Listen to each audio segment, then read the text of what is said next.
อ้าวนี่แหละเงื่อนฟ้าดีกันเลยพากันกินอิ่มแล้วก็พากันนั่งเบากันอย่างนี้เอาให้สาวอีพอกมาเนาะเขาเล็กกังล้างหอยล้างอันนั้นที่ออกมาขึ้นมาถามเขาอีออกประจุขึ้นมาถามไม่คุณนายช่วยเอ้ยยิ้มดีๆยิ้มดีๆยิ้มหวานๆเนี่ยก็ได้กินข้าวปุ้นนี่นะยิ้มหวานๆแน่ปากกระเจ็บโอ้บ้าหาลอยคนเล่านี่แหละมีจะเกิดเท่านี้บ่เฮานี่มีเท่านี้แหละเนาะ10วะไปก่อนมัน10เหมือนตาย7 8ครอบครัว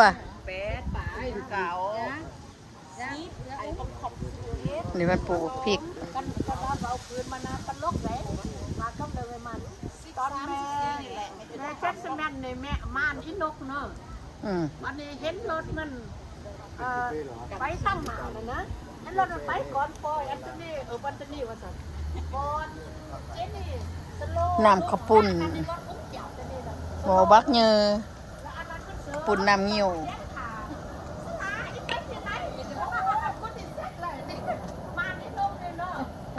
มันดมนะเดี๋ยวก็จะพดว่ะเฮ้ยหมด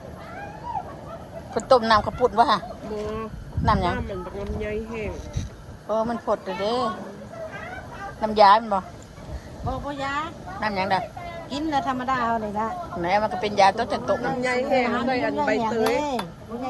นี่มันใบเตยมันก็ขี้มานี่เด้นี่มันก็ขี้มาก็กำลังจะใส่เลยตุ่มกินก็เป็นยาที่เพิ่นว่านะดีทางในก็ดีสั่งอย่างไรใบเตยใบเตยหอมเนาะ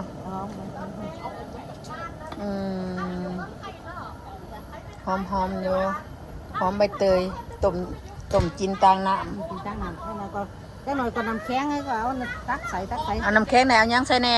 บอกได้ตักใส่กินน้ำแข็งแล้วก็น้ำนี่น้ำซื่อๆแล้วมีสั่งละเม่นว่ะ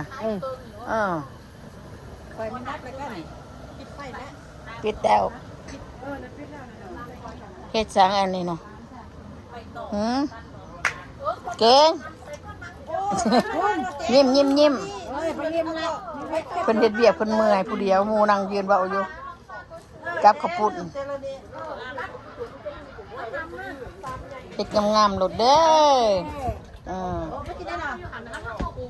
เบิ่งเครื่องกินมาเต็มที่พี่เจน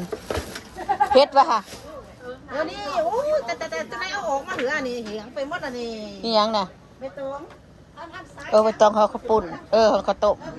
อันนี้แล้วใบตองนี่จะไม่เอาออกมาแล้วมาใส่เหลือนี่ตรงนี้แห้งหมดเลยนะมักพริกเครื่องคั่วกินบนเฮือนเพิ่นตายเสียลงศพมันนี่แหละเพิ่นเอาใส่คู่เลยไว้นี่มาตายตรงนี้แห้งหมดแล้วนี่ถึงมาลูกกะใบตองไงใบตองสิห่อขนมเอาเมียนมาปาดเด้อมาขายยากันนี่ก็ได้บ่มีเด็บถ้าปาดมือกันนี้เอาใบตองพตัดแดดหรอวันตัดแล้วตัดตั้งแต่มือวันนั้นข้ามาเดี๋ยวเจอนั่นสิห่อข้าวต้มวะนี่เอาออกแล้วก็นั่นฮะมันแกงน้ำแดดลูกนี่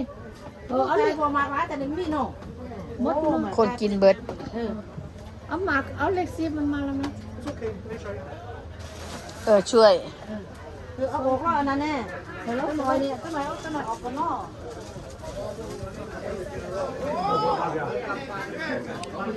เครื่องกินมากไหม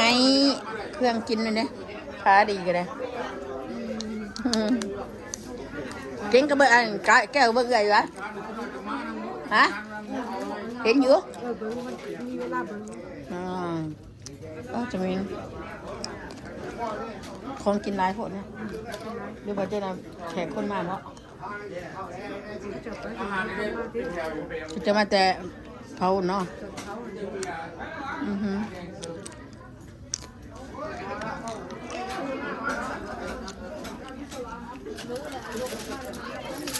โอ้นี่ก็เป็นถาดหนึ่งมันชาเมงชาเมงทุกกันนะ ซาเมงโอ้น้ำบ้านนี่ขายดีเนาะยังตะนำจงลองน้ำบ้านเผือกใส่ซาคู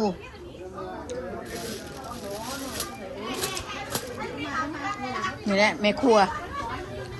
ได้ชุบนี่นะยืนแถวนอกนี่แม่ครัวเบิดเห็ดเบิดทุกคนนี่แม่ครัวได้เนี่ย เราก็ว่าเอาไปซื้อน้ำมันมาเซานี่ กดเด้อ ร้อยนึงซื้อไปทำไมเช่นก็ไม่รู้จัก เบิ่งแม่ครัวจักคน6 7 คนแม่ครัวมาครัวมื้อเช้านี่ถาวดินยังบ่ได้ไปไส จะฟ้องสนามเอกแม่ จะคล้องอยู่ทางหลัง กินได้ก็จิ้มแขวจิ้มข้างป่ะเหยียดแข้งเหยียดขากินอิ่มบ่เมื่อยบ่ เรานั่งพักเมื่อย บ่ได้นอน2 คืนนี่แมันบ่นอนอยู่วะ นอนแต่นอนบ่เต็ม